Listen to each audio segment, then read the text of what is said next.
반갑습니다. 시골 목사입니다. 오늘은 얼굴을 보면서 하는 게 좋을 것 같아서 한번 화면을 켜고 해봅니다. 오순절 방언에 대한 세 관점인데 오늘 주제가 방언에 대해서 워낙 외국어만 방언이다.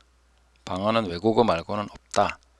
오순절 방언 외에는 다 가짜다. 뭐 이런 얘기를 많이 하시는 분이 있어서 저는 이게 간단하게 그냥 끝날 줄 알았는데 계속 주장하시고 특히 뭐 사랑침례교회 정동수 목사님이나 이런 분들 또 이지성 작가 꽤 알려진 분들이 그런 얘기를 하시니까 좀 방언을 하는 거에 대해서 상당히 좀 위축되는 것 같기도 하고 그래서 제가 오순절 방언이 정말 외국어였나?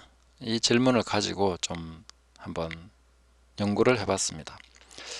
그래 보니까 오순절 방언이 외국어가 아닐 수 있다라는 여러 가지 정황들, 증거 이런 것들을 좀 찾아냈기 때문에 그것을 얘기해 보려고 합니다. 그래서 오순절 방언만 맞다라고 한다면 이 오순절 방언이 처음부터 외국어가 아니었다라는 것이 증명되면 뭐라고 얘기할지 그 부분을 제가 좀 궁금해하면서 이 오순절 방언에 대한 세 관점 한번 들어가 보도록 하겠습니다. 자, 두 가지 가능성이 있는데요. 오순절 방언은 120명의 제자들이 마가의 다락방에 모여서 기도하고 있을 때 성령께서 위로부터 내려오셔서 불의 혀처럼 갈라져서 각 사람 위에 임하여 있는 그런 현상 가운데 주어진 은사입니다. 지금까지 이 오순절 방언은 당시에 예루살렘에 모였던 약 15개에서 16개 지역의 사람들이 들을 수 있는 각 나라의 말로 말했던 것으로 생각하고 있고 여기에 별다른 이견은 없었습니다. 저도 그렇게 생각하고 있었고 근데 간단한 질문을 한번 해보도록 하겠습니다. 모인 사람들이 자기 나라 말이 아니면 알아들을 수 없는 사람들이었나 하는 질문. 왜냐하면 나중에 베드로가 일어서서 혼자서 말을 했기 때문에 그 사람들이 만약에 자기 나라 말 아니면 알아들을 수 없다면 베드로의 설교는 못 알아들었겠죠. 그리고 공용어나 아람어로 하나님의 큰 일을 말하면 안 되는가? 예. 그리고 외국어를 유창하게 하는 사람들을 술 취했다고 조롱하는 사람들은 또 뭐냐? 이게 논리적으로 뭔가 상황에 안 맞는 조롱이 아니냐 하는 거죠. 우리가 길거리에서 누구라도 또 많은 사람들이 모여 있더라도 외국어를 유창하게 하는 사람 보고 술 취했다 이렇게 조롱할 이유는 없을 것입니다. 오히려 깜짝 놀라면서 저 사람 참 외국어 잘하네. 뭐 그리고 우리나라 말로 들리면 저 사람 우리나라 사람인가? 아니면 우리나라 말을 어디서 배웠지? 뭐 굉장히 유창하네. 발음도 좋네. 뭐 이런 표현이겠죠. 근데 술 취했네. 이렇게 말할 수 있나? 이런 것이었고요. 또 그 방언이 전도였다면 그 사람들이 예수님을 그 말을 듣고 믿는 것이 옳지 않았나. 베드로가 설교를 추가할 이유도 없었고 어떻게 보면 계속 방언을 말했으면 되는 거죠. 그러면 그 방언이 사람들에게 계속 전달이 돼서 믿게 됐을 건데 이렇게 볼 수 있죠. 물론 이 부분은 또 하나님의 큰 일을 말했다는 것에서 그들에게 메시지가 전달이 됐고 베드로는 이 부분에 대해서 추가 설명함으로써 이루어졌기 때문에 뭐 크게 뭐 어려운 대답은 아닐 거라고 생각을 합니다. 그러나 이제 간단한 질문을 해봄으로써 혹시 그때의 방언이 외국어가 아닐 수도 있지 않았나? 왜냐하면 술 취했다고 말을 하는 사람들이 보기에는 그냥 샬라샬라 하는 그런 말로 들렸기 때문에 저 사람들 술 취했다라고 얘기하는 거죠. 그러니까 가능성은 어떤 사람에게는 자기 나라 말로 들리고 어떤 사람에게는 그냥 샬라샬라로 들렸다 이렇게 볼 수 있다는 거죠. 그런 가능성이 있는가 하는 질문을 가지고 들어가는 것이고 외국어라면은 굳이 알아들어야 했기 때문에 그 모인 사람들에게 자기 나라 말로 하지 않으면 못 알아들었기 때문에 하는 말이라면은 베드로가 혼자서 일어나서 어떻게 말을 할 수 있겠냐 하는 거죠. 그런 질문들이 생긴다 하는 것입니다. 네, 방언의 의미에 대해서 얘기하기 전에 이 강의는 초반부는 상당히 지루합니다. 혹시 지루하시면 여기서 그만 들으셔도 되고, 근데 끝까지 들으시면 제가 원어까지 다 포함해서 이 오순절 방언이 외국어 방언이 아니다 하는 부분을 증명을 해 보도록 하겠습니다. 끝까지 들어주시면 감사하겠습니다. 그리고 여기서 좋아요, 구독 이런 얘기 나온 김에 한번 눌러주시면 감사하겠습니다. 자, 방언의 의미를 두 가지, 특별히 오순절 방언 두 가지 의미로 얘기하죠. 바벨탑의 반역 사건을 되돌리면서 성령 안에서 새로운 하나됨의 역사, 그런 상징적 의미로서 방언이 주어졌다. 그래서 이제 단회적 사건으로 얘기하고 싶은 분들은 이 부분을 많이 강조하게 되겠죠. 그리고 모든 민족에게 복음을 전하라는 의미로서 방언이 주어졌다. 그래서 성령이 오시자마자 선교가 가장 중요하기 때문에 이 방언이 주어졌다. 이런 식으로 보는 견해들이 있습니다. 뭐 다 건전하고 괜찮다고 생각합니다. 그런데 이것을 근거로 해서 지금 방언이 아니다, 혹은 지금은 그 방언 없다, 이런 식으로 주장하는 것은 매우 잘못됐다 하는 겁니다. 그리고 이것만이 다가 아니다. 그래서 외국어 방언이 아닐 가능성이 훨씬 높다 하는 것도 제가 증명을 하겠습니다. 자, 간단한 질문 통해서 모든 민족이라면 왜 당시 그 자리에 있는 사람들이 들을 수 있는 말만 하게 되었을까? 모든 언어가 다 튀어나와야죠. 예, 그렇게 나오는 것이 정상이지 않겠습니까? 그러니까 우리가 못 알아듣는 말도 있네. 뭐 이렇게 좀 반응이 나오는 것도 필요하지 않았겠냐 하는 거죠. 그리고 왜 지금 선교하면서 이 외국어 방언이 나타나지 않고 있는가? 선교를 위한 은사라면 마땅히 선교할 때 나와야 되지 않습니까? 근데 이런 사례가 정말 한두 번 나오긴 합니다. 그렇지만 거의 안 나오고 보편화되지 못했다. 왜 보편화되지 못합니까? 다 성령 받았고 선교하려고 하면 선교 현장에서 이 방언을, 외국어 방언을 주시면 얼마나 쉽게 전도하고 또 사람들도 표적을 받아서 쉽게 복음을 받아들이고 그러겠습니까? 자, 그리고 이거는 성경을 기록하기 위해 주신 거야, 이렇게 얘기할 때, 그렇다면은 성경의 선교 현장, 바울이나 뭐 다른 사도들이 선교 현장에서 왜 외국어 방언을 했다는 기록이 없나? 네. 바울이 가서 외국어로, 방언으로 선교를 했을까요? 오히려 이 외국어로 선교했다, 전도했다 하는 그런 이야기는 거의 없는 것 같습니다. 뭐 그러니까 외국어 방언으로 바울이 선교했다, 그 비슷한 흔적도 찾기가 어렵다 하는 것이죠. 그래서 또 그렇다면 교회사에서 그런 것이 나타나야 되지 않냐? 없다는 거죠. 네, 이런 것도 상당한 의문으로 제기할 수가 있겠습니다. 자, 만약에 방언이 외국어 선교를 위해서 주어진 것이라면 오순절 이후에 선교 현장에서 활용되지 못한 게 정말 이해하기 어려운 것이죠. 자, 그리고 그 외국어라면은 절대 중단해서는 안 되는 은사지 않습니까? 지금도 필요하고, 과거에는 더더욱이 허드슨 테일러나 아도니람 저드슨이나 지금 현재 얼마나 많은 그 성경 번역 선교사들이 나가 있는데 그 언어 때문에 힘듭니까? 그럼 그냥 방언으로 하면 얼마나 좋았겠습니까? 근데 왜 그 좋은 방언의 은사를 성령께서 오순절 맛보기만 딱 하시고 그 뒤로는 안 하시나? 이해하기 어렵죠. 그게 사실 전혀 제가 볼 때는 타당성이 없어 보입니다. 성령님이 우리 약 올리려고 하시는 것도 아니고 한 번만 딱 맛보기만 보여주고 싹 없애버리시는, 성경에 기록만 해놓고 너희들은 이거 쓰지 마, 이 말이 됩니까? 네, 그런 식으로 의도하셨다는 것이 정말 좀 이해하기 어렵습니다. 오순절에 임한 성령께서 바벨의 역사를 되돌리시는 하나님의 역사를 언어로서 시작하셨다면 그것이 더 완성될 때까지 멈추실 이유가 없죠. 우리 지금도 방언 필요합니다. 하나됨은 정말 필요한 거 아닙니까? 방언 연사가 더 많이 있어야 되는 거죠. 그런 은사가 계속되었다면 선교사들이 얼마나 쉬웠겠습니까? 자, 그렇다면 이런 류의 생각을 놓고 한번 질문해 보면, 그렇다면 우리가 지금까지 생각하는 그런 목적을 위해 주신 은사가 아닐 수도 있지 않을까? 다른 목적은 없었을까? 하는 거죠.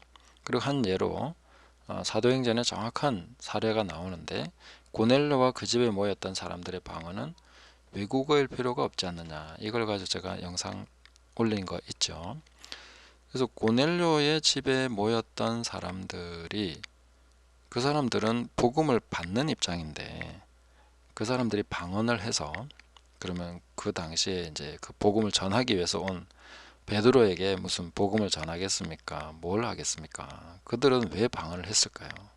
그 방언은 그럼 무엇을 위해서 주신 방언일까요?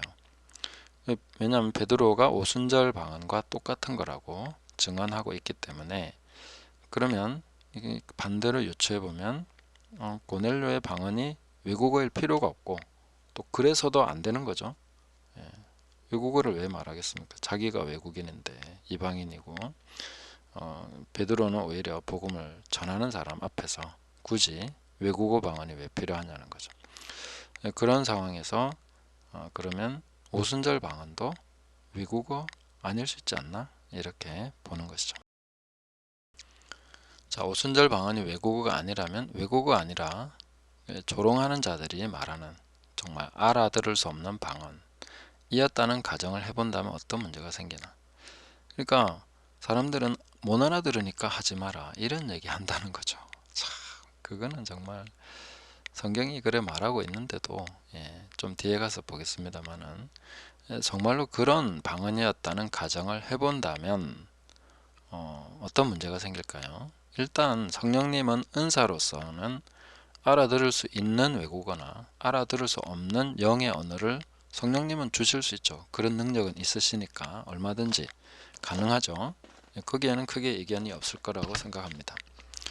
그렇다면 그 오순절에 그 사람들은 어떻게 자기네 말로 들을 수 있었는가? 외국어가 아니라면 어떻게 들었을까요? 그때 만약 그들이 성령님의 특별한 역사로 알아듣게 되었다면, 그러니까 듣는 역사, 그러니까 샬라샬라 하는데 말은 그 자기 귀로는 자기네 말이 들리는 거죠. 그렇다면 이제 성령께서 불신자의, 그 당시에는 그들은 신자는 아니지 않습니까? 크리스찬은 아니지 않습니까? 그런 사람들에게도 은사를 주실 수 있는가? 이런 질문이 나올 수 있죠. 그리고 바벨의 반역을 되돌리시는 성령의 역사는 어떻게 되나? 이런 질문들이 나올 수 있겠죠. 자, 그러면 외국어가 아니면 필요가 없나? 그 외국어가 아니라면 안 해도 되나? 그런 걸 왜 해야 돼? 못 알아듣는 걸. 아무 의미 없는 걸. 그 의미가 없다는 거는 자기 생각이고, 샬라샬라 해도 의미는 있습니다. 그죠? 의미는 엄청나게 있습니다. 제가 예를 들어서 컴퓨터 C 언어 하면, 컴퓨터가 이제 그 연산하는 방식이 제로, 1, 제로, 1, 0과 1을 가지고 지금 전부 다 만들어내지 않습니까? 이것을 계속 하면은 이게 영상도 나오고 음성도 나오고 온갖 그래픽 다 나옵니다. 그게 0과 1로 이루어진다는 거죠. 그러니까 샬라샬라 똑같은 말을 반복하는 것이 아무 의미가 없다고 얘기하면, 그거는 굉장히 비과학적인 얘기가 됩니다. 0과 1만 가지고도 엄청난 걸 만들어내는 거 보지 않습니까? 그래서 이런 걸 이제 보면서 0의 외국어가 아니면 아무 의미 없다. 그거는 아니라는 거죠. 그리고 영의 언어를 말하게 하시고 그것이 자신의 언어로 들리도록 하신 성령의 역사라면, 이 부분에 대해서 우리는 새로운 의미를 찾아내야만 할 것이다. 근데 제가 뭐 의미를 막 여기서 얘기하려는 건 아니고, 그 사실만을 좀 밝혀보려고 하는 것입니다. 그리고 성령께서 중요하게 하시는 사역은 하나가 되게 하시는 것이다. 단지 언어의 통역보다 더 중요한 것이 마음과 이해로서 하나가 되는 일일 것이다. 그것이 십자가의 주요 사역의 목적임을 성경은 밝히고 있는데, 그러니까 오히려 방언으로서 마음과 마음이 통하게, 영과 영이 통하도록 역사하시는 것이 이 하나됨에 있어서는 더 중요하다. 그렇게 볼 수도 있다 하는 것입니다. 그래서 에베소서 말씀 보면은 이 성령으로 한 성령 안에서 아버지께 나아가기 위해서 이방인과 유대인들 이스라엘을 하나로 원수된 것을 소멸하시고 하나로 만드시는 그런 화목하게 하시는 역사를 이루어 가신다. 그것을 강조해주고 있는 것이죠. 자, 방언이 외국어가 아니라면은 그러면 어떤 식으로 역사가 일어났을 것인가? 요 도표 간단하게 보면요. 말하는 그룹이 120명인데 말을 합니다. 근데 듣는 그룹은 약 엄청 많은 사람들이 약 15개에서 16개 지역에서 와서 이제 듣고 있는데 말하는 은사를 받은 사람들은 말을 합니다. 근데 또 한쪽은 듣는 은사를 받은 것이죠. 그 사람들은 들리고 있습니다. 이 부분에 대해서 제가 하도 이게 좀 생소한 주장이기 때문에 제가 좀 더 원어를 가지고 한 번 더 설명을 자세하게 해야 될 것 같습니다. 네, 그러면 말씀으로 들어가서 우리가 한번 살펴보겠습니다. 난 곧 방언으로 듣게 되는 것이 왜 신기한가?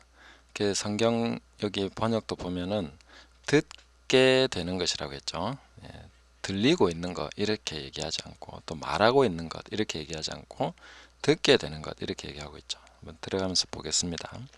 자, 2장 4절 보시면 그들이 다 성령의 충만함을 받고 성령이 말하게 하심을 따라 다른 언어들로 말하기를 시작하니라. 여기서 성령의 말하게 하심을 따라서 그 성령께서 오셔서 은사로서 방언을 주셨다는 것이겠죠. 그 다른 언어들 했을 때 여기 언어들은 글로사, 그러니까 다른 구절에서는 이제 방언으로 번역된 단어를 여기서 언어들이라고 번역을 했는데 아마 이렇게 번역한 의도가 있겠죠. 이게 이제 외국어라는 기본 전제를 가지고 아마 이렇게 번역했지 않았을까 이렇게 생각을 해봅니다. 네. 그리고 사도행전 2장 6절 7절 보시면 이 소리가 남에 여기서 소리라는 것은 왕왕왕 이렇게 멀리서 들었기에는 한꺼번에 말을 하니까 웅웅거리는 그런 벌떼 소리처럼 그렇게 들렸겠죠. 그러니까 큰 무리가 모여서 각각 자기의 방언으로 제자들이 말하는 것을 듣고 소동하여 다 놀라 신기하게 여겨 이르되 보라 이 말하는 사람들이 다 갈릴리 사람이 아니냐 우리가 우리 각 사람의 난 곳 방언으로 듣게 되는 것이 어찌미냐. 자, 이 말씀에서 이 말씀에서 6절 이 부분은 제가 나중에 아주 심층적으로 원문을 보면서 쭉 설명을 해드릴 건데 전체로 이 상황에 대해서 한번 질문을 해보면 우리가 만약에 외국어 우리나라 말을 굉장히 잘하는 사람이 있다. 예전에 왜 그 경상도 사투리로 한국말을 배워가지고 경상도 사투리 잘하는 그 외국인 있었지 않습니까? 뭐 TV에도 나오고 꽤 오랫동안 활동을 했었는데 그런 사람 보면은 야, 저 사람 그런 사람에 대해서 우리 어떻게 반응합니까? 우와, 저 사람 진짜 경상도 말을 저래 잘하네. 외국인인데. 그게 신기하죠. 네, 신기해야 할 것입니다. 근데 보통 외국인이 우리나라 말을 잘하면 진짜 말 잘한다. 사투리를 하면 사투리까지 하네. 사투리가 진짜 신기하다. 외국인이 어떻게 저렇게 말하지? 이렇게 이제 반응을 하는 게 정상이겠죠. 그러니까 또 간혹 발음이 너무 좋다. 예를 들어서 실루엣 토크 같은 거 있지 않습니까? 그림자만 보이거나 아니면 목소리만 들려줘서 이 사람이 한국 사람이냐 외국 사람이냐 뭐 이런 식으로 만약에 그 분별하는 그런 게임을 한다고 했을 때는 야, 깜짝 놀랐어. 나 한국 사람인 줄 알았어. 이렇게 놀랄 수도 있겠죠. 근데 오순절 상황은 그런 상황은 아니지 않습니까? 그냥 이렇게 눈으로 사람들이 말하는 게 보이고 그 사람들의 말이 이제 지금 들리고 있는 그런 상황인데 그럼 논리적으로 생각하면 이 사람들 야, 어떻게 우리나라 말을 이렇게 잘하지? 우리 지역 출신인가? 아니면 원래 이 지역 사람 아닐까? 뭐 이런 정도의 논란은 것은 가능하다고 봅니다. 그러나 우리 각 사람의 난고 방언으로 듣게 되는 게 어떻게 된 거지? 이렇게 놀라냐? 하고 한번 질문해 본다면은 그거 참 신기하다 이렇게 볼 수 있지 않겠습니까? 그러니까 이 사람들이 막 말을 하고 있는데 이 소리가 샬라샬라 하면서 하고 있는데 이 말을 듣는데 우리말로 들리고 있다. 이 상황인 거죠. 그리고 어떤 사람에게는 그게 안 들려가지고 에이 저 사람들 술 취했네 왜 대낮부터 샬라샬라야 뭐 이렇게 이제 생각할 수 있다는 거죠. 두 갈래로 나눠진 거죠. 반응이 이렇게 극명하게 나눠지는 것도 이상한 겁니다. 왜냐하면 외국어 잘한다고 뭐 술 취했네 이렇게 말하는 사람이 있습니까? 그럴 이유가 없죠. 그러니까 이 상황이 어떤 상황이냐면 바울이 사울 시절에 다메섹으로 가서 이제 믿는 자를 핍박하고 잡아 넣으려고 가는 그 길에서 예수님을 만났지 않습니까? 정오의 햇빛보다 더 밝은 빛을 보고 자기는 예수님과 대화를 했습니다. 그런데 곁에 서 있는 사람들은 아무것도 듣지 못하고 그냥 멀뚱멀뚱 했다는 거죠. 그러니까 성령께서 하시는 일은 그렇게 선별적입니다. 어떤 사람에게는 들리고 어떤 사람에게는 안 들리고 어떤 사람은 보는데 어떤 사람은 못 보고 스데반이 돌에 맞아서 순교하는 그 순간에도 이 스데반이 눈을 들어서 하늘을 보니까 예수님이 보좌 우편에 서 계신 것을 봤습니다. 열린 하늘을 봤는데 만약에 그 자리에 있었던 사람들이 스데반과 똑같은 걸 봤으면 스데반에게 돌을 던질 수 있겠습니까? 스데반은 보는데 그 사람들은 못 보고 그래서 오히려 스데반이 헛소리 한다고 생각하고 더 열받았죠. 그래서 결정적으로 더 강력하게 돌을 던져서 스데반이 이제 순교하게 되는 이런 상황이 왔다는 거죠. 그러니까 오순절 날의 이 상황도 비슷하지 않느냐. 어떤 사람에게는 자기 나라 말로 자기가 태어난 곳, 태어났다는 그 말로 들린다는 것은 굉장히 정확하고 유창하게 들렸다는 거겠죠. 마치 태어난 곳 방언으로. 근데 어떤 사람에게는 전혀 들리지 않기 때문에 저 술 취해가지고 지금 뭐 하는 거냐? 이런 식으로 이제 조롱하는 그런 현상이 나타났다 하는 거죠. 그리고 당시에는 외국어를 잘한다는 것이 그렇게까지 놀랄 만한 일이 아닙니다. 왜냐하면은 당시에는 이 다문화권이지 않습니까?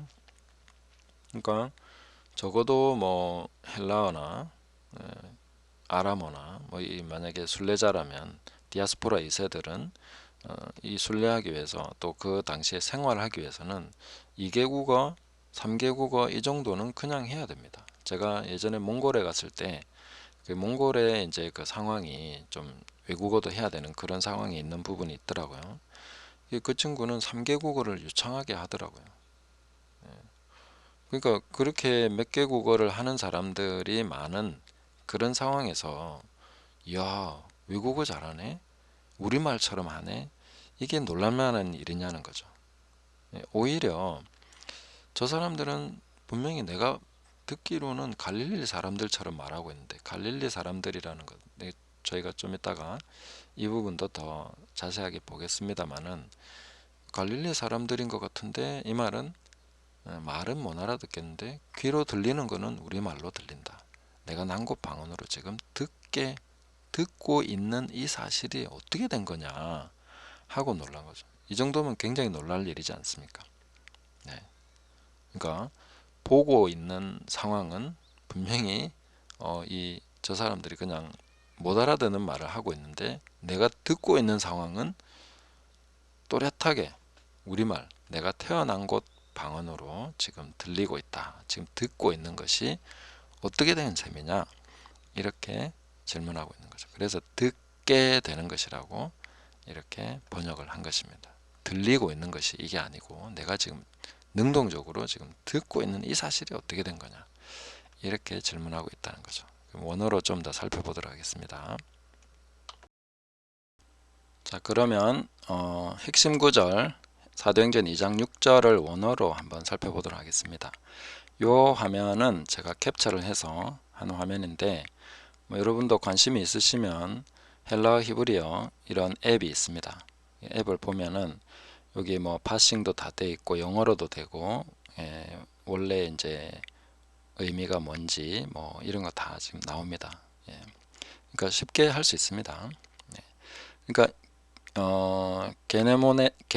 게노메네스, 이거는 이제 기노마에 되다, 뭐 이루어지다 이런 뜻이죠.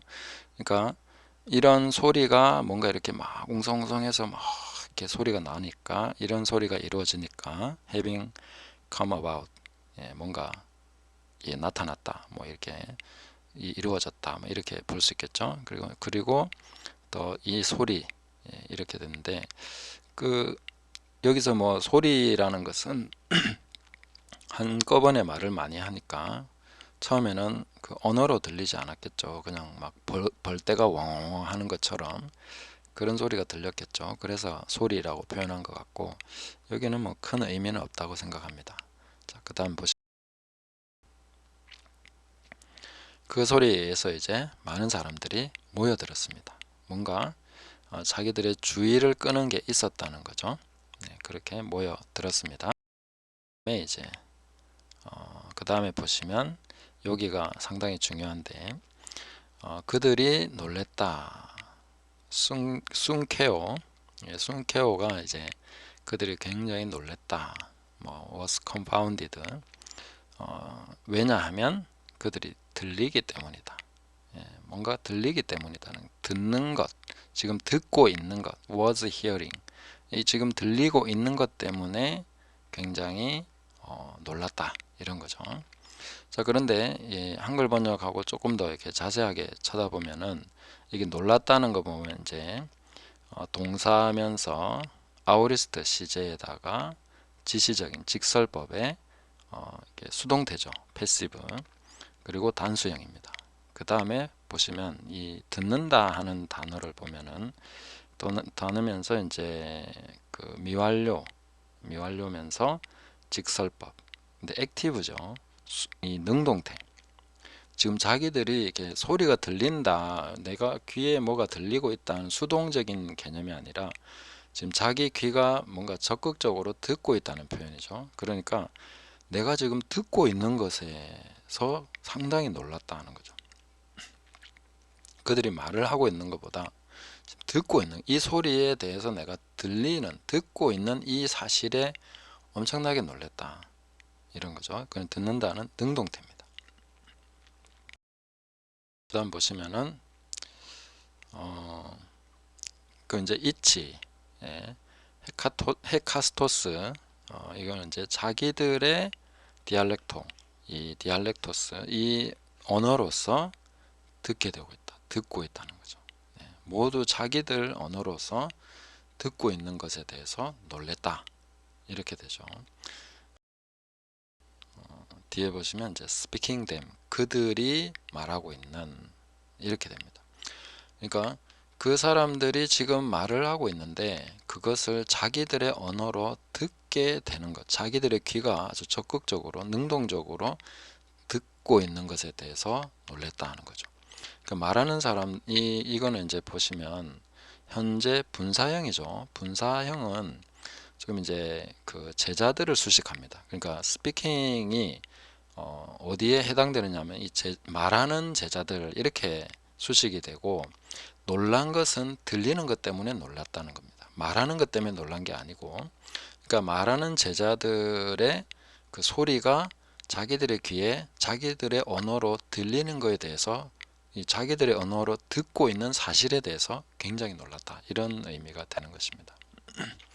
이해가 되셨습니까? 제가 좀 뭐 설명이 좀 떠듬떠듬하지만 잘 이해하고 들어주시면 좋겠습니다. 그러니까 즉 말하고 있는 제자들, 그 말하고 있는 사실에 대해서 놀란 게 아니고 지금 내가 듣고 있다는 사실에 엄청 놀랐다는 거죠. 이 부분이 강조되고 있다는 것입니다. 그러면서 이제 이 사람들의 반응이 뭡니까? 다 놀라 신기하게 여기 이르되 보라, 죄송합니다, 오타, 보라, 이 말하는 사람들이 다 갈릴리 사람이 아니냐, 다 갈릴리 사람 아니냐 했을 때, 이 반응도 사실 우리가 이 문맥에서 질문을 해보면 이런 의구심이 있는 부분이 있습니다. 만약 제자들이 유창한 언어를 말했다면 그들은 혹시 이 사람들이 우리 지역에서 온 사람들이야? 라고 물어보는 게 맞지 않습니까? 이 무리들은 지금 다 갈릴리 사람이라는 거는 이렇게 얼굴을 다 알거나 뭐 옷차림새가 완전히 다르거나 뭐 이런 식이 아니라면은 이 사람들이 다 갈릴리 사람이 아니냐 이렇게 말하는 것은 가능한 상황이 아니지 않습니까? 이 사람도 우리말 하는데 우리나라 사람이야? 아니면 우리 지역에서 온 사람이야? 이렇게 질문하는 게 훨씬 더 타당한 질문이겠죠. 그리고 갈릴리 사람들이라는 것은 옷차림으로 구분 가능하지 않았을 것이다. 그렇다면 언어로서 구분했다고 봐야 되는데, 그들이 갈릴리 사람이라 한 것은 제가 이거는 추측하건대 그들이 지금 말을 하는 거는 아무리 봐도 못 알아듣는 갈릴리 사람 방언 같은 거예요. 그러니까 갈릴리 사람이라고 한 것이 쏴라 쏴라 와와와라 하니까 저 사람들 말이 뭐야 지금, 근데 저 사람들은 지금 갈릴리 사람 아니야? 이렇게 보게 되는 거죠. 왜냐하면 그 말이 이렇게 내가 아는 언어가 아니라는 거죠. 그들의 입으로 말하는 언어는 아는 언어가 아닌데, 근데 내 귀에는 왜 우리말로, 우리 지금 난 곳, 내가 태어난 지역의 언어로 들리는 것이, 이렇게 이제 놀랬다는 거죠. 저 사람들은 갈릴리 사람인 것 같은데 내 귀에는 왜 지금 내 귀는 우리말로 하나님의 큰 일을 말하는 그 사실을 내가 지금 히어링하고 있느냐, 듣고 있느냐, 이 사실을 이제 얘기하고 있다는 거죠. 네. 뭐 이게 상당히 너무 지나친 유추라고 생각하실지도 모르겠는데 이 정황에서는 충분히 가능한 질문이라고 생각합니다. 이 말하는 사람들이 갈릴리 사람이라고 얘기하기 전에 우리말을 이렇게 유창하게 한다면 이 사람들은 우리 지역에서 왔나? 이렇게 물어보는 게 맞겠죠. 네, 근데 갈릴리 사람인데 말은 못 알아듣는 말을 하는데 내 귀에는 왜 우리말로 들리냐? 이것 때문에 굉장히 놀란 것이죠. 네, 놀랄만한 사건 아닙니까? 근데 그 사람들이 외국어를 잘한다고 해서 이렇게까지 놀랄 일은 아닙니다. 왜냐면 원래부터 잘하는 사람인지 못하는 사람인지 어떻게 알겠어요? 저 사람 우리 지역 사람이고 여기서 왔으면 뭐 그 지역에서 왔으면 우리말 잘하겠지. 그렇지 않습니까? 그들이 말하는 것 때문에 왜 놀라겠습니까?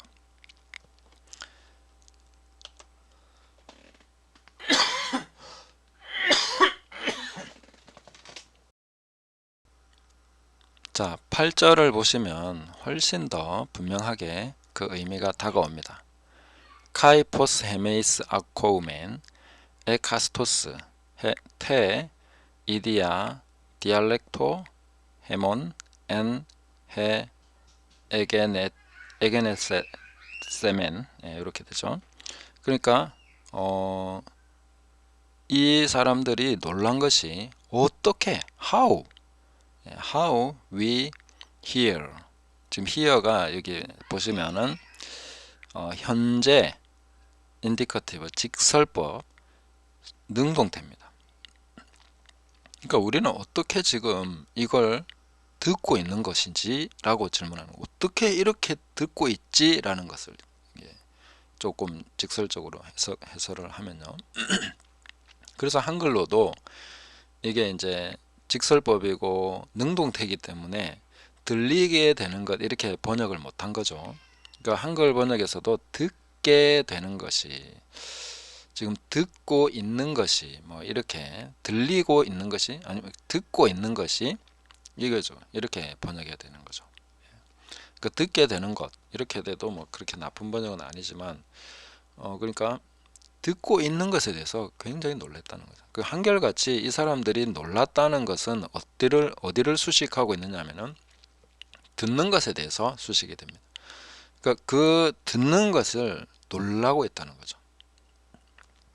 그리고 그들은 수동적으로 지금 우리나라 말이 들리는 애가 아니라 자기들의 귀가 능동적으로 듣고 있다고 얘기를 하는 겁니다.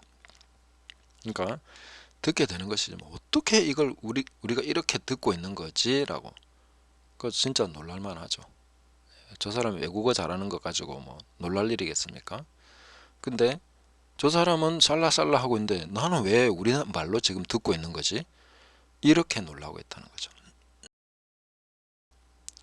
자, 그 다음에 이제 베드로의 설교를 보면 이 방언이 꼭 외국어여야만 된다 하는 것이 다 깨집니다. 왜냐하면은 방언이 외국어여야만 된다라고 하는 주장은 오순절에 모인 사람들이 외국인이고 그래서 알아들을 수 없기 때문에 성령께서 임하셔서 그 사람들이 알아들을 수 있는 외국어를 말하겠다, 이렇게 주장하는 거거든요. 근데 베드로가 일어나서 혼자서 설교를 합니다.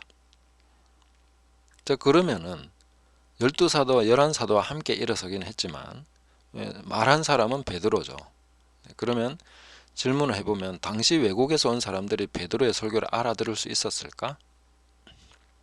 자, 알아들을 수 있었다고 해도 문제고 알아들을 수 없다고 해도 문제입니다.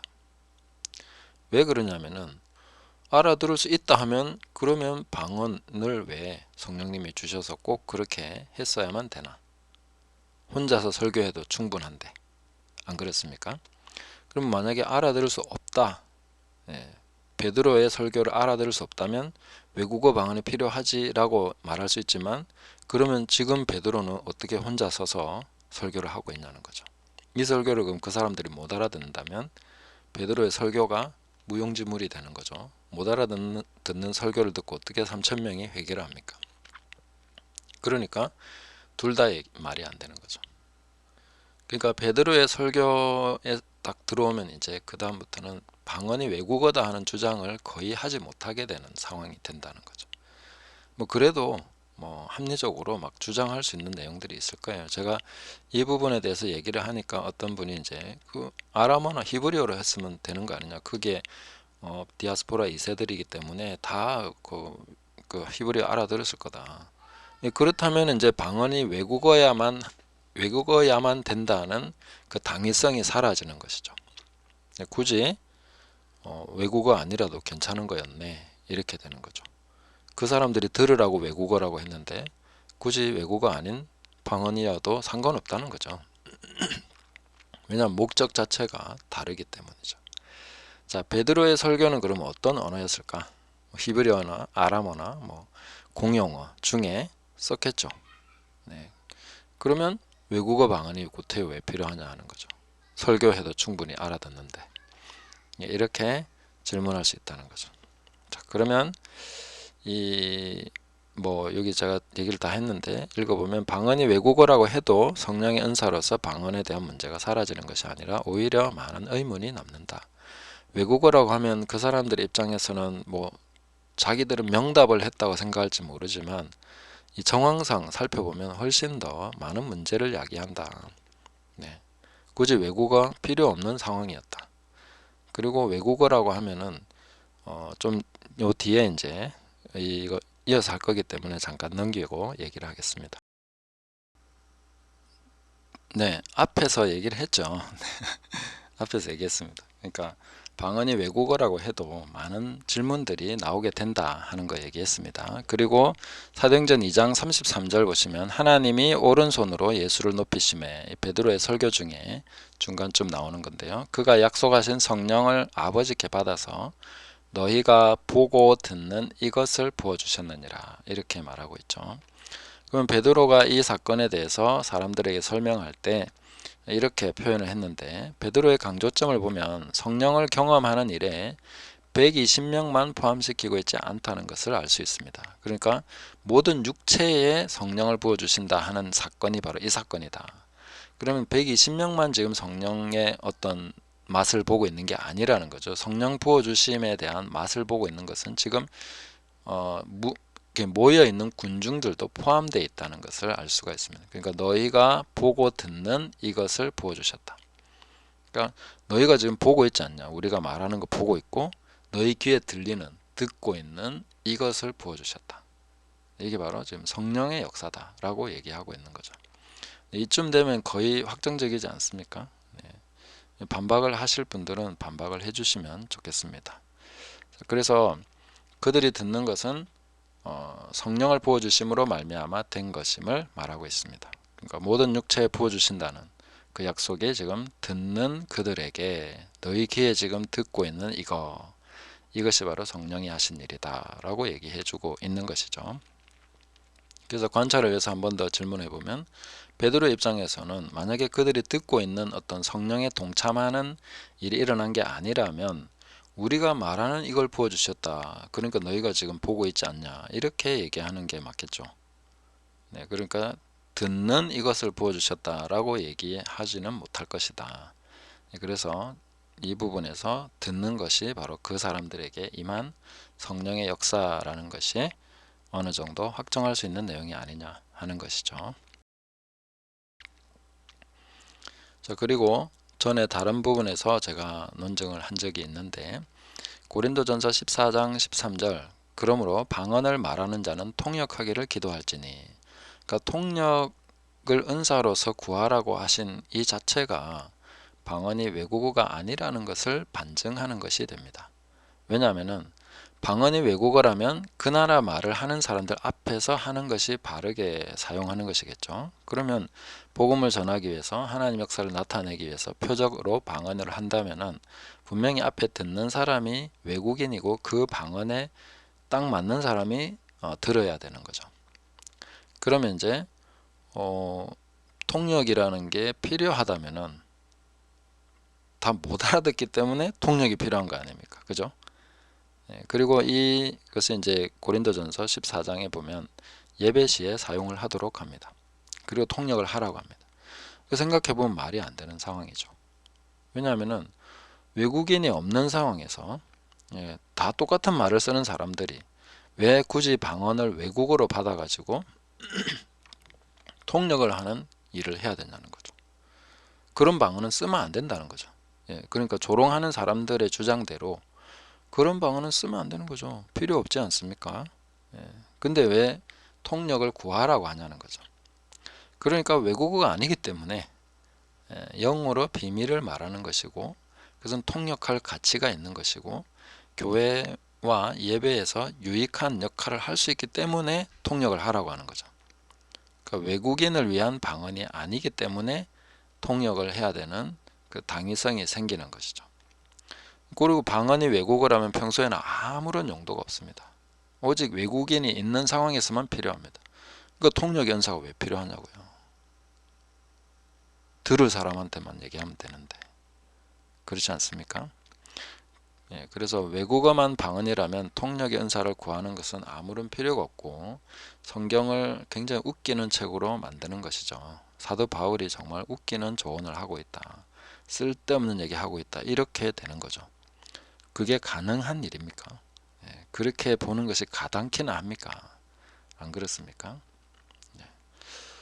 그래서 그 방언이 외국어라고 하는 사람들을 이렇게 말의 논지를 쭉 따라가면서 들어보면요, 이상하게 조롱 섞인 이야기를 계속합니다. 왜냐하면 그들이 조롱할 수밖에 없는 이유가 있어요. 성경이 이상하잖아요. 진짜 조롱할 수밖에. 제가 만약에 그렇게 생각해도, 만약에 방언이 외국어밖에 없어요 이렇게 생각한다면 고린도전서 14장은 웃기는 장입니다. 뭐 이런 말을 써놨지 하면 성경을 조롱하게 되는 겁니다. 아무 쓸데없는 통역연사로 외고하라고 하며 얼마나 희한합니까? 근데 자기가 틀렸다고는 생각 못하고 성경을 조롱하는 것입니다. 이게 말이 안 되는 거죠. 그렇게 말하면 안 됩니다. 자, 그 다음에 14장 2절에 보면 방언을 말하는 자는 사람에게 하지 아니하고 하나님께 하나니 이는 알아듣는 자가 없고 영어로 비밀을 말함이라. 자, 방언 기도라는 말에 굉장히 거부감을 표하는 사람들이 있습니다. 그래서 방언을 외국어라고만 생각하기 때문에 방언 기도한다 이러면 방언은 기도가 아니라고, 언어라고 막 이런 식으로 얘기합니다. 근데 저는 기도와 언어가 어떻게 분리돼야 되는지도 사실은 잘 모르겠습니다. 모든 말이 다 하나님께 상달되는 기도고, 우리는 모든 말에 대해서 하나님 앞에 다 책임져야 되고, 우리가 말하는 대로 이루어질 것이고 믿고 말하는 대로 다 이루어진다고 성경은 말해주고 있는데, 우리가 말하는 모든 것이 다 기도인데 그거와 분리시키는 것도 사실은 저는 이해가 잘 안 되고, 또 하나는 여기에 분명히 사람에게 하지 않고 하나님께 말하는 거라고 얘기를 해놨는데도 하나님께 말하는 게 기도가 아니면 도대체 뭐냐 하는 거죠. 그러니까 하나님께 말하는 게 기도가 아니면 뭡니까? 하나님께 우리가 저 외국어 잘하죠 하고 자랑할 일 있습니까? 뭐 하려고 외국어를 하나님 앞에 해야 됩니까? 안 그렇습니까? 근데 방언으로 비밀을 왜 말해야 되냐 이렇게 또 생각하는 사람들이 있습니다. 그거는 오순절 성령 강림 때 나타난 현상을 보면 알 수 있습니다. 그들이 하나님의 큰 일을 선포하는 것입니다. 우리가 지금 방언을 가지고 기도한다 혹은 방언으로 말을 한다 라고 할 때에 그 하나님의 큰 일을 선포하는 내용이 들어있는 것입니다. 그러니까 그것을 통역을 하면 예언이 되는 거죠.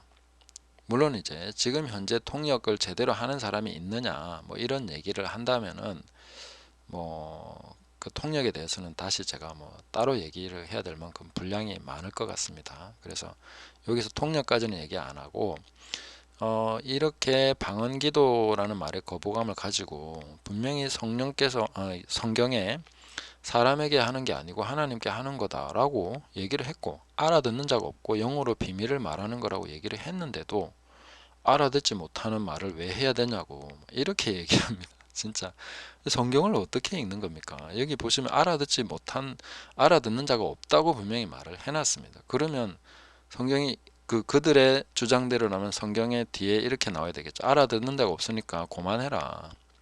방언 이제 하지 마라. 이렇게 얘기해야 되겠죠. 오순절 성령 강림 이후로 꽤 많은 시간이 지났지 않습니까? 고린도전서를 기록할 당시라면. 그러니까 이제 다 끝났으니까 하지 마라 이래야 되는데 전혀 그런 내용이 없습니다. 알아듣는 자가 없기 때문에 하지 말라는 게 아니라 오히려 영어로 비밀을 말하는 거라고 그 내용에 대해서 설명을 해주지 않습니까? 네.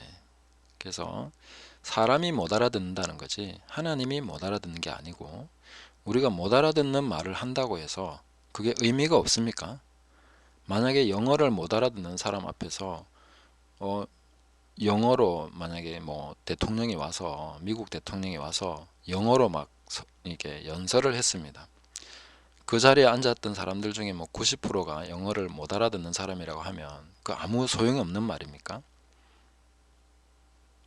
그 말 자체는 엄청난 위력을 갖는 것이죠. 네. 못 알아듣는다고 의미 없다 얘기하면 그 본인만 무식하다는 얘기죠. 본인이 못 알아듣는 거지 하나님도 알아들으시고 영적인 세계에서도 알아듣고 천사들도 알아듣고 다 알아듣고 그대로 적용이 되는데 그걸 왜 하지 말라고 하는 겁니까? 그리고 로마서 8장 26절 27절 보면 성령께서 도우시는 것이 기도할 바를 알지 못하나 성령님이 말할 수 없는 단식으로 친히 간구하신다. 그리고 성령이 하나님 뜻대로 성도들을 위해서 간구하신다라고 할 때 이 성령의 탄식과 간구하시는 이것이 또 우리 영과 호응을 해서 로마서에 보면 이제 성령이 친히 우리 영과 더불어서 뭔가를 하신다는 걸 말해주고 있죠.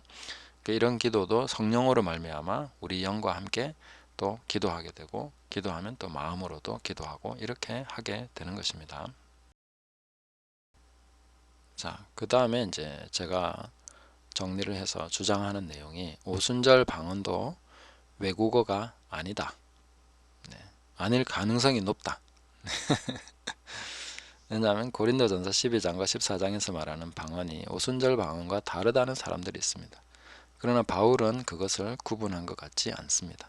그리고 제가 고넬료의 방언에 대해서도 얘기했지만 베드로는 고넬료의 방언이 오순절 방언과 같은 것이라고 얘기를 했습니다. 심지어 고린도 교회의 방언은 신전의 창기들이 이 교회에서 쓰던 방언을 교회에서 했기 때문에 금지시켰다. 뭐 이런 주장을 하는 분도 있더라고요. 그게 근거가 어디 있습니까? 고린도 교회가 어리기는 했지만 신전의 창기들이 와가지고 물론 이제 음행의 문제도 있고 뭐 문제는 많았습니다. 그러나 이 방언에 있어서 그 신전의 창기들이 방언을 가져와서 교회에서 했다 이렇게는 얘기하지 않습니다. 뭐 여자는 교회에서 잠잠하라 뭐 이런 내용 가지고 얘기하시는 건지 모르겠는데 그거는 다른 문제죠. 방언의 문제가 아닙니다. 그 다음에 세 번째 보면 이교도나 무당들도 방언하기 때문에 요즘 교회에서 하는 방언은 성경의 방언이 아니다 이렇게 말하는 분들도 있습니다. 이렇게 주장하게 되면 설교도 합니다. 예, 어딥니까? 뭐 천주교에서도 하고 이단 교회에서도 설교나 하고 예배도 드리고 다 하는데 그런 것도 우리도 그러면 안 해야 되겠죠. 예. 설교도 다 폐해야 되고 모든 게 다 없어져야 됩니다. 비슷한 걸 아니라고 할 거면. 그래서 방언이라는 것이 은사는 마귀가 성령의 은사의 거의 모든 것을 흉내냅니다. 가짜를 만들어낸다는 거죠. 가라지를 심습니다. 똑같이 하는 것으로 할 수 있습니다. 그러니까 가라지를 뿌릴 수 있을 정도의 실력이면 곡식과 똑같은 모양의 가라지를 뿌려서 헷갈리게 만들 정도인데 뭐 은사 흉내 못 내겠습니까? 방언이 뭐가 어려워서 어차피 알아듣지 못하는 말이면 이렇게 하나 저렇게 하나. 그래서 뭐 무당들의 방언과 비슷하다, 소리가 비슷하거나 뭐 이게 그 뭐라 해야 되죠? 발음 뭐 이런 게 비슷하다, 그래서 깜짝 놀랐다, 뭐 이런 사람들도 있던데, 뭐 그런 부분은 우리가 좀 세밀하게는 점검해 볼 필요가 있습니다. 그렇지만 일단 이교도에 있기 때문에 방언은 다 가짜다, 이런 말은 상당히 성립하기 어려운 얘기죠. 오히려 그 반대로 성경에 있는 모든 것을 이교도 마귀가 흉내낸다, 이렇게 볼 수 있는 것이죠. 자, 그래서 앞에서 살펴봤듯이 오순절의 120문도의 방언도 외국어가 아닐 가능성이 굉장히 높다. 거의 아닐 것이다. 왜냐하면 이제 방언의 종류도 여러 가지가 있기 때문에 그 종류 중에 외국어 방언이 있다고 생각합니다. 표적 방언으로서. 그러나 오순절 120문도들의 방언이 100% 외국어다, 이런 주장은 이제 좀 이 강의를 다 듣고 나서 제대로 반박하시고 나서 얘기를 해주시면 감사하겠습니다. 그래서 방언은 처음부터 다양한 종류가 있었으며 그 중에 하나가 외국어를 말하는 방언이 있을 뿐이다. 소위 표적 방언, 이렇게 인정할 수는 있지만 100% 오순절 방언은 외국어 외에는 없다. 그리고 외국어 외에는 방언 자체가 없다, 이런 주장은 성경적이지 않다, 이렇게 결론을 내릴 수가 있겠습니다. 자, 요약 정리해보면요, 방언이 외국어라고 하면 오히려 여러가지 논리적으로 부합하지 않는 점들이 생깁니다. 논리적이지 않은 많은 질문들을 오히려 야기시키게 되죠. 그리고 방언은 처음부터 알아듣지 못하는 말로 주어졌으며 오순절의 기적은 그 방언이 자기네 말로 들리는 기적을 포함하는 것이다, 이렇게. 그러니까 이거야말로 정말 놀랄 노자죠. 진짜 놀라운 일입니다. 듣는 사람들이 깜짝 놀랄 수 있는 일이죠. 외국어 잘하는 사람 만났다고 그렇게 놀라지는 않을 것입니다. 자, 방언 통역이 은사로 주어진다는 것은 방언이 외국어가 아님을 반증한다.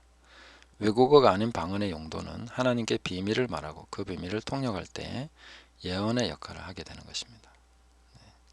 그리고 방언은 성령께서 우리를 위해서 기도하시기 위해 주신 은사이기 때문에 그 자체가 기도이며 예언이며 하나님의 일에 대한 선포가 됩니다. 그래서 방언을 적극 활용하시면서, 그러나 또 가짜 방언 있을 수 있습니다. 그래서 이런 부분들은 이제 점검을 하고 자기 방언에 대해서 잘 점검을 하시면 성령이 하시는 것은, 성령의 사람들, 또 성령 받은 사람들, 거듭난 사람들은 결국은 다 분별해 낼 수 있습니다. 그래서 두려워하지 마시고 방언을 잘 활용하셔서 신앙에 많은 유익을 얻으시기를 예수님의 이름으로 축복합니다. 감사합니다.